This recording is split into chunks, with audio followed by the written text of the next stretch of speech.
السلام عليكم ورحمة الله وبركاته يا هلالاب. في بداية الفيديو صلوا على النبي عليه أفضل الصلاة والسلام. عايز أتكلم معاكم كلمتين مهمين جدا جدا جدا، فيا ريت تعملوا مشاركة للفيديو ده. أنا عاوز يوصل لكل الناس وتسمع الفيديو ده هلالابي من أول ثانية لآخر ثانية. معلش عشان خاطر العندليب اسمعوا للآخر، عشان عايز أوضح فيه حاجات مهمة جدا جدا جدا. أول حاجة اللي في الصورة قدامكم ده الحاج إيهاب، ده والدي. أنا اسمي في الحقيقة عبد الحليم إيهاب، شخص مصري عشت في السودان، كل الناس عارفين الحمد لله.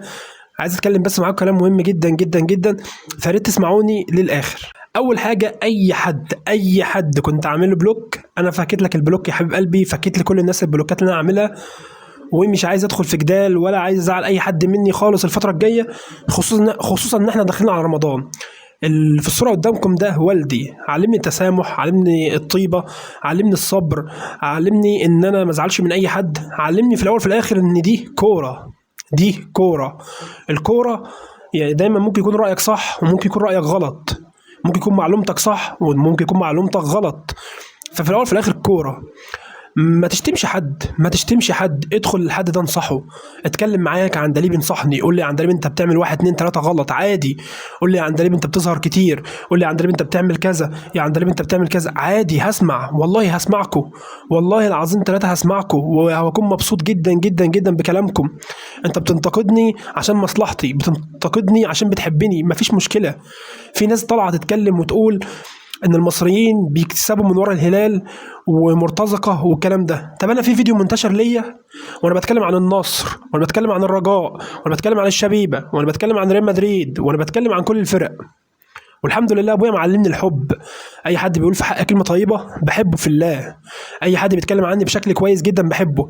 عارفين يا هلالاب، الفيديو المنتشر عني ده انا عايز اسمعه لكم الاول وارجعكم تاني. نصراوي، بحب النصر جدا يا جدعان، وبتفرج على اغلبيه ماتشاته عشانكم في الله، وبحب جمهور الطيب جدا كلهم على راسي من فوق. يا ريت كلكم تشاركوا المغربي، وباذن الله نشوفه موجود معانا في فرقتنا الرجاء الرياضي المغربي. دول كان ال10 صفقات، 4 منهم تم بشكل رسمي و6 في مفاوضات جاده رسميه خلاص في النهائي، ونشوف هيكون اضافه ولا لا للاهلي السعودي. بس مش عارف الناس زعلانه مني ليه، انا عملت حاجه غلط؟ ضايقت حد؟ زعلت حد مني؟ يا جدعان ما اقدرش ازعل حد مني خالص، وانتوا كلكم اخواتي وكلكم على راسي من فوق. ولا انا بقى عشان مصري بقى بقدم محتوى سعودي، بتكلم عن السعوديه والاهلي السعودي والكلام. سمعت الفيديو هلالاب طبعا، شايفين حتى طريقة كلامي، أنا بحب جمهور النصر، أنا مش عارف بحب جمهور الرجاء، أنا بحب كل الناس، والله يا جماعة ما في حد بكرهه، ولا في عمري في حياتي زعلت من حد. حتى لو زعلت من حد بيكون لحظة غضب بس، ولكن بعدها أنا متسامح جدا مع كل الناس. الناس بقى اللي بتاخد الموضوع بشتيمه وقله ادب، وان احنا الناس بنسترزق من ورا الهلال لاجل مصلحتنا الشخصيه. طب بص هقول لك على حاجه صغيره جدا، العندليب اللي قدامك ده انا بعمل نقل مباشر لكل مباريات دوري سوداني، دوري ابطال افريقيا، ودوري الرواندي. والدوري الرواندي المنصه بتاعته بندفع فيها جروش، المنصه بتاعت الدوري الرواندي انا بدفع فيها جروش من جيبي. التيشيرتات اللي كنت واعد بيها كل هلالابي وبعمل لهم مسابقات، التيشيرتات دي الحمد لله خلاص هتوصل اهيت، الحمد لله قدرت اوصل مع المتجر وجاي لي التيشيرتات كلها. وقلت لكم يا جماعه والله ان انا متواصل معاهم من شهور، ولكن كان في مشكله بس في التواصل وكده، وما كنتش عارف اوصل لهم، وكان حصل شويه مشاكل، والحمد لله كل المشاكل دي اتحلت، وتواصلنا واتكلمنا، وعاملين مسابقات كمان جايه في رمضان، وعاملين حاجات جامده جدا جدا جدا يا هلالاب. واي هلالاب عايش في مصر ما عندوش تيشيرت الهلال الجديد، العندليب هيجيبه له، وهنكون عاملين حاجات قويه جدا جدا الفتره الجايه. انا بس مشكلتي في حاجه واحده، بس مشكلتي في حاجه صغيره، وعايز اقول لكم حاجه يا هلاب والله.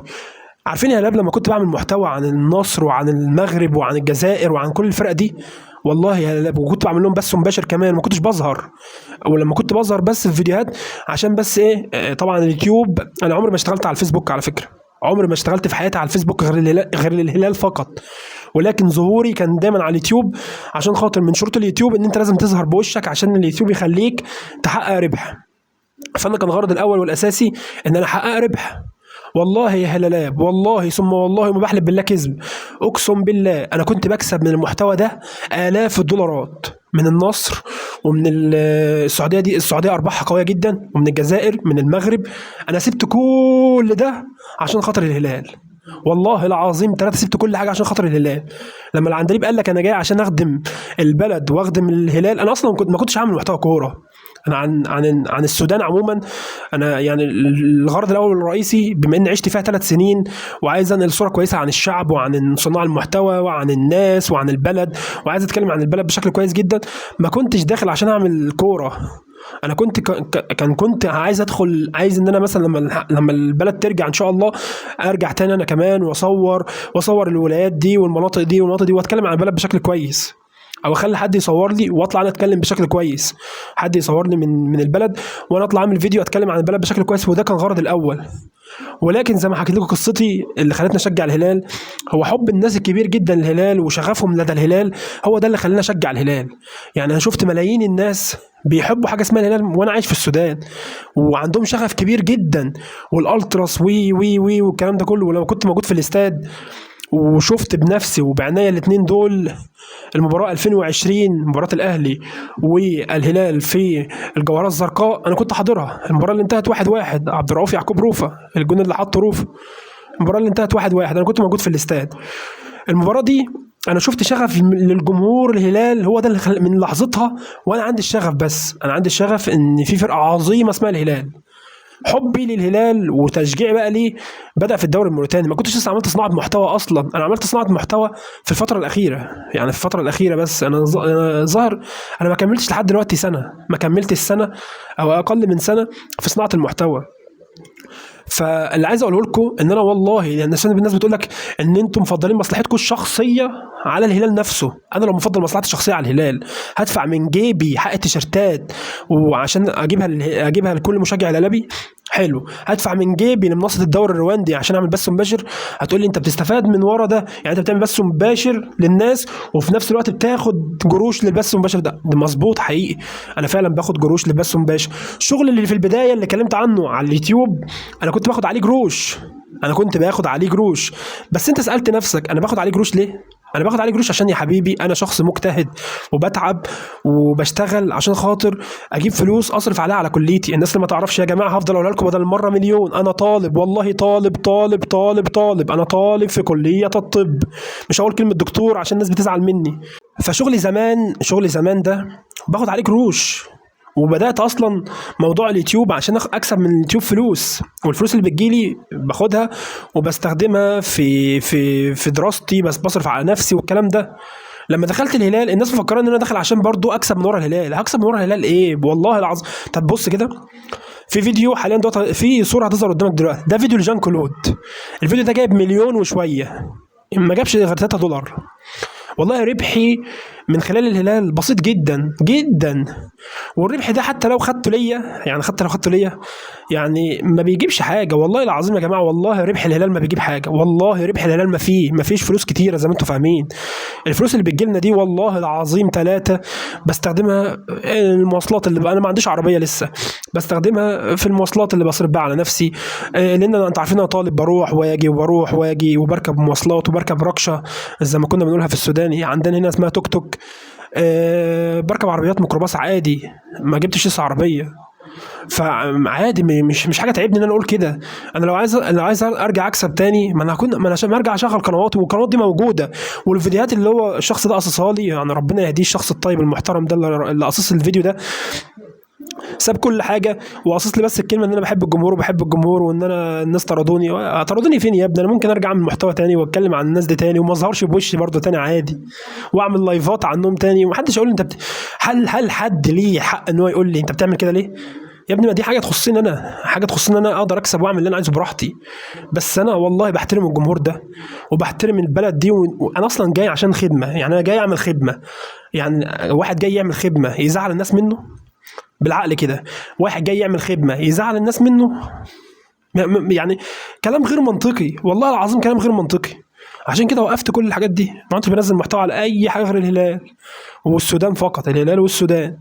حتى كمان انا زملكاوي ودايما بقول انا زملكاوي، ما بنزلش محتوى للزمالك خالص. حتى لو في ماتش او صفقه او ما بنزلش والله خالص. ولا عمري طلعت قلت الزمالك كسب، الزمالك رغم الاداره ورغم الزمالك عمل ما بتكلمش خالص والله. عشان بحترم الجمهور اللي كبرني والجمهور اللي شهرني والجمهور اللي عمل لي اسم، بحترمهم. ما ينفعش بعد ما كل حاجه قدموها ليا ما احترمهمش. فمش معقوله يعني يكون بيحترموني واروح اتكلم عن صفقه جايه للترجي مثلا، ولا صفقه جايه لشبيبه القبائل، ولا صفقه جايه للمولوديه، ولا صفقه جايه لاي حد. ما عادش ينفع، ما عادش ينفع بجد. فعشان كده انا طالع اتكلم معاكم اقول لكم يا جماعه والله انا مش بسترزق من ورا الهلال زي ما انتم فاهمين، والله العظيم لا، والله لا، ولا بفضل مصلحتي الشخصيه على الهلال والله ابدا. انا بس لو في معلومه جات لي بطلع اقولها، في صفقه مثلا الهلال بيخلص فيها او خلص فيها، وركز على الكلام، خلص فيها. عشان كده لو تلاحظوا تلاقوني بنزل في نفس الوقت مع صحفيين تاني شاطرين، عشان بيكون الصفقه جايه لي في الوقت ده. انا لو جات لي بدري مش هنزلها، هبخل عليكم يعني. طالما الصفقه خلصت واكتملت منها هطلع اقول اكتملت وخلصت، والناس كلها تفرح وتكون مبسوطه بيها. والله يا جماعه انتوا فاهمين غلط، والله انتوا فاهمين غلط. هي بس في مشكله برضو عايز اعترف بيها قدامكم، انا غلطت ان انا مثلا ظهرت كتير وبطلع اظهر كتير جدا، فالناس فاهمه ان الظهور الكتير قوي ده بيجيب ارباح كتيره وانت بتجيب والله العظيم ابدا، والله العظيم ثلاثه ابدا، بحلف بالله. فده خطأ مني. انا والله العظيم ممكن اعمل محتوى الهلال من غير مظهر خالص، وممكن امنع ظهور خالص الفتره الجايه، وده بجد والله، ومش هيكون عندي اي مشكله. اهم حاجه بس إن الناس تكون مبسوطه، ودي حاجه تكون يعني شايفينها حاجه كويسه ليهم، انا ما عنديش مشكله. واخيرا اخيرا اخيرا يا ابني انت بتعشق الهلال، انت وهو، الناس اللي بتقدم، الناس الصحفيين، الناس صناع المحتوى السودانيين اللي بيقدموا صناعة محتوى متميز للهلال. يا ابني يا حبيب قلبي، يا على راسي من فوق، يا اللي جزمتكم فوق راسي، والله العظيم عارف ان انتوا بتحبوا الهلال قوي، وعارف ان انتوا شايفيننا ناس مرتزقه، ناس ان احنا جايين نسترزق من ورا الهلال، والله العظيم عارف. وانا وضحت وفهمتك النقطه اللي انت بتتكلم عنها، سواء اقتنعت او ما اقتنعتش دي برضو ليك حريه الراي فيها. شايف الشخص ده كذاب او مش كذاب برضو دي حاجه ترجع لك انت. بس بالله عليك، بالله عليك ما تشتم، ما تشتمش، ما تحطوش اغاني. انتوا ناس دلوقتي بتتكلم عن الهلال، حلو. هل الهلال اهم من ربنا؟ هل الهلال اهم من ربنا؟ حرام علينا بقى، حرام علينا نكبر ونعقل بقى، نكبر ونعقل.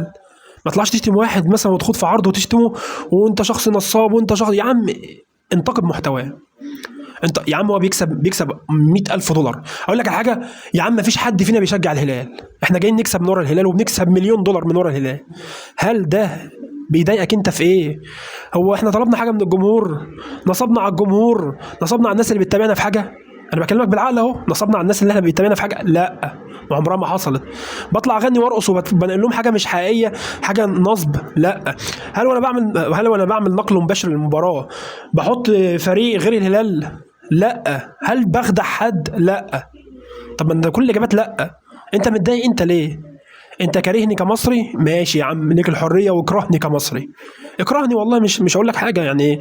زي ما بقول لك القبول ده بتاع ربنا. ممكن تكرهني لان انا مصري وخلاص، والموضوع مقفول بالنسبه لك، ودماغك مقفله لان انا مصري خلاص، وبكرهك بكرهك بكرهك عادي، مش هزعل منك. ولكن ما تسبش حد، سيبك من العندليب والله. ما تروحش تشتم حد وتغلط فيه، عيب والله العظيم، بتاخد ذنوب جارية يا ابني.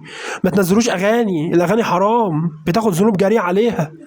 ما تخدعش حد، ما تكذبش على حد، والله العظيم ثلاثة كل ده والله غلط، والله العظيم غلط. ناس كتيرة كانت مكذباني وتقول عليا نصاب وتقول عليا ان انا بنسب اخبار، مش اخبار خدتها من حد. ليه؟ والله يا جماعة ما خدت خبر من حد، والله ما خدت خبر من حد. انا زمان كنت باخد اخبار من حد في بدايه ظهوري، وما كنتش عارف ان الحاجه دي بتضايق وغلط. من ساعتها منعت كل حاجه، واغلب اصلا الاخبار زمان كانت غلط اصلا. اغلب الاخبار اللي كنت بنزلها زمان كان اغلبها كلها غلط، او يعني 90% منها كانت بتبقى غلط. لما قلنا بيتر شالوليلي وقلنا كوليبالي رايح مش عارف مين، كنت باخدها من الصحفيين المشهورين عندكم، اخدها وانزلها عندي. والله كانت صح كانت غلط، انا كنت بنقلها منهم. ولكن دلوقتي ما بطلعش اقول معلومه، لان الناس بقت بتعتبر صفحتي ديت صفحه صادقه وصفحه للاخبار وبيتناولوا عليها اخبار الهلال. ما كنتش بطلع اقول معلومه غير لما يكون الحاجه دي مؤكده. لما قعدت اقول لك انا بقالي فتره بتواصل مع ناس من الصحفيين الافارقه عشان موضوع جان كلود، كل الناس طلعت تضحك وتتريق عليا. لما جبت لك معلومه ان الهلال بيتعاقد مع صفقه وراح بورتو السودان وطلع كلامي صح، وقلت لك والله يا جماعه حد هو اللي قال لي المعلومه دي وما ينفعش اذكر اسمه عشان هو وعدني ان هو هيديني معلومات وما اذكرش اسمه، هبقى شخص مش امين، هبقى شخص مش امين لو طلعت قلت الشخص اللي بيديني معلومات هو كذا. ما رضيتش اذكر اسمه، ما رضيتش اذكر اسمه. ما انا لو ممكن اذكر اسمه واقول اللي بيديني المعلومات كذا اهو، يلا يا هلال ويلا مش عارف ايه، وادوا له واعملوا له وافضحوه. دي امانه؟ هي دي الامانه؟ الرسول صلى الله عليه وسلم الصادق الامين علمنا كده. هو اداني معلومه وطلعت قلتها، والمعلومه بتطلع صح خلاص شكرا. والله المعلومه طلعت غلط او فيها جزء غلط، ايه المشكله؟ عادي، المهم ان انت عرفت وخلاص. والله حاليا دلوقتي اي معلومه بتظهر بتاكد منها من مصدر واثنين وثلاثه، بعيد عن موضوع الصفقات، بعيد عن موضوع التسجيلات، بعيد عن موضوع نقل المباريات، بعيد عن موضوع المصلحه، بعيد عن موضوع اي حاجه. هرجع اقولها لكم تاني، يا عم اعتبر ان احنا مش بنشجع الهلال، اعتبر ان احنا جايين نسترزق. هل احنا ضارينك في شيء؟ هل احنا ضرناك؟ لا، ما ضرتكش، عمري ما ضريتك. مفيش حاجه اسمها افضل مصلحتي على مصلحه نادي. الحاجه دي بعملها امتى؟ بعملها لما بطلع اقول مثلا، اقول عن النادي حاجات مش كويسه، اطلع اقولها. يعني مثلا أنا دلوقتي النادي الهلال ده عنده مشكله، حلو، عنده مشكله. انا افضل مصلحتي الشخصيه امتى؟ ان انا اطلع اتناول المشكله دي. خليك واعي، خليك واعي.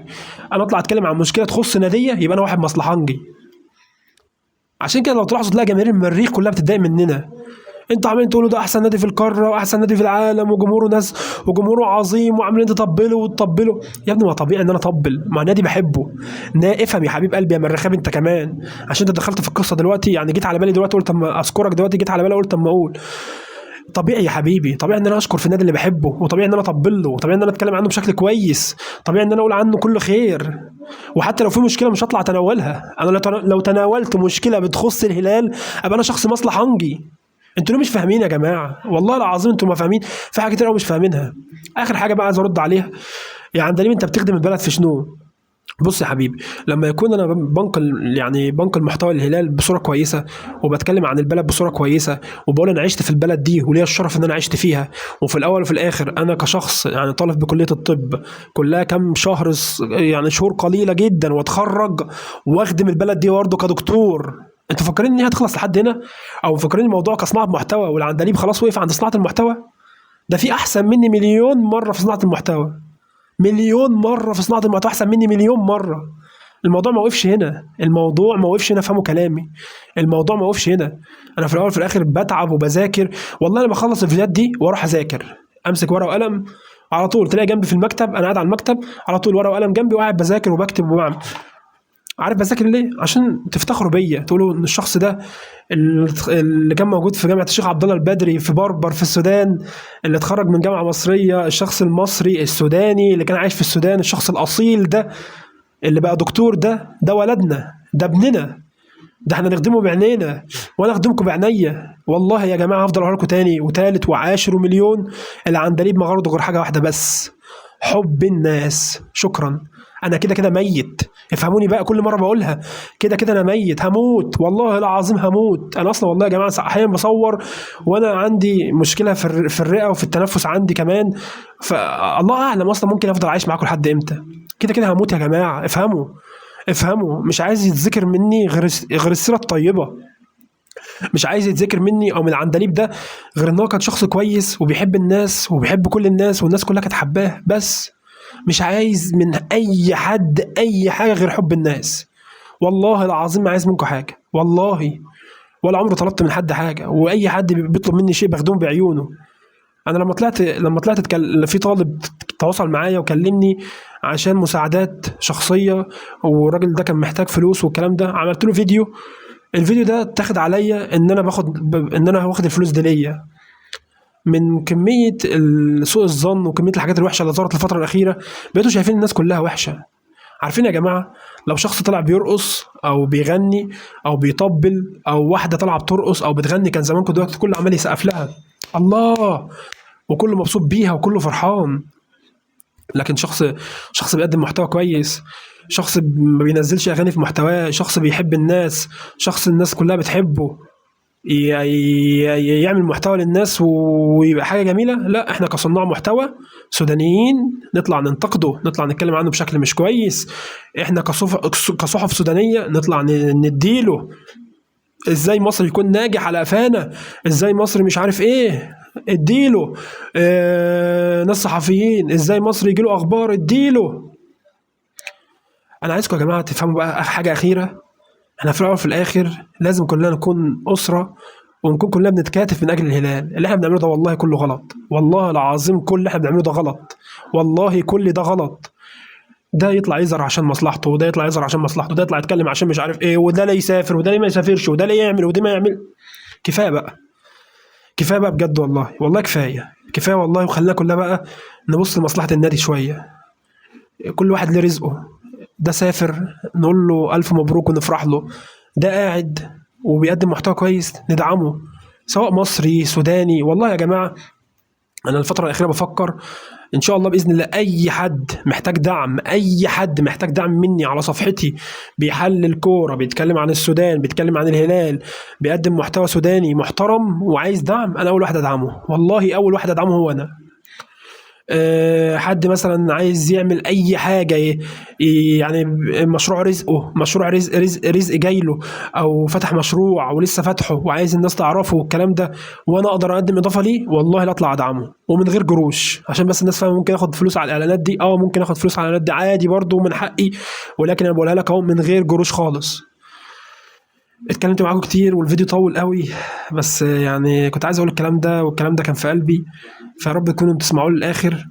وبرضه في الاول وفي الاخر ادعوا ليا ولوالدي، والدي اللي فوقكم ده، ادعوا له، لانه شخص طيب جدا، وهو اللي علمني كل الكلام اللي انا قلته في الفيديو ده، وهو اللي علمني اكون شخص كويس مع الناس، وهو اللي علمني اكون شخص صادق، وهو اللي علمني ما اكونش كاذب او متحايل او انصب على حد في حاجه. وان شاء الله الايام هتثبت لكم ان العندليب ده شخص كويس، وكل الناس هتحبني، وهيجي يوم يوم من الايام وكل الناس هتحبني، حتى الصفحات اللي بتكرهني والصفحات اللي عامله عليها حملات والصفحات اللي زعلانه مني، هيجي يوم يحبوني، وهتشوفوا وهتفتكروا كلامي ده. والشخص اللي انا قلت له انت مريض، انا اسف ما تزعلش مني، حقك عليا، ما تزعلش من الكلمه ديت، ما ينفعش اقولها لك، حقك عليا يا طيب يا محترم، وما تزعلوش مني. العندليب بيحبكم جدا، ما تنسوش بقى تخلوا الفيديو ده يوصل لكل الناس، عشان دي حملة توعية لكل صناع المحتوى السوداني. بلاش نشتم بعض، بلاش نكره بعض، مفيش حاجة اسمها مصر سودان، احنا كلنا اخوات، هدفنا واحد هو الهلال يكون ناجح وكويس وبس. بلاش حملات، بلاش حاجات سيئة، احنا داخلين على رمضان، بلاش حاجات كلها مش كويسة، بلاش بلاش بلاش. اللهم بلغت، اللهم فاشهد، والسلام عليكم ورحمة الله وبركاته.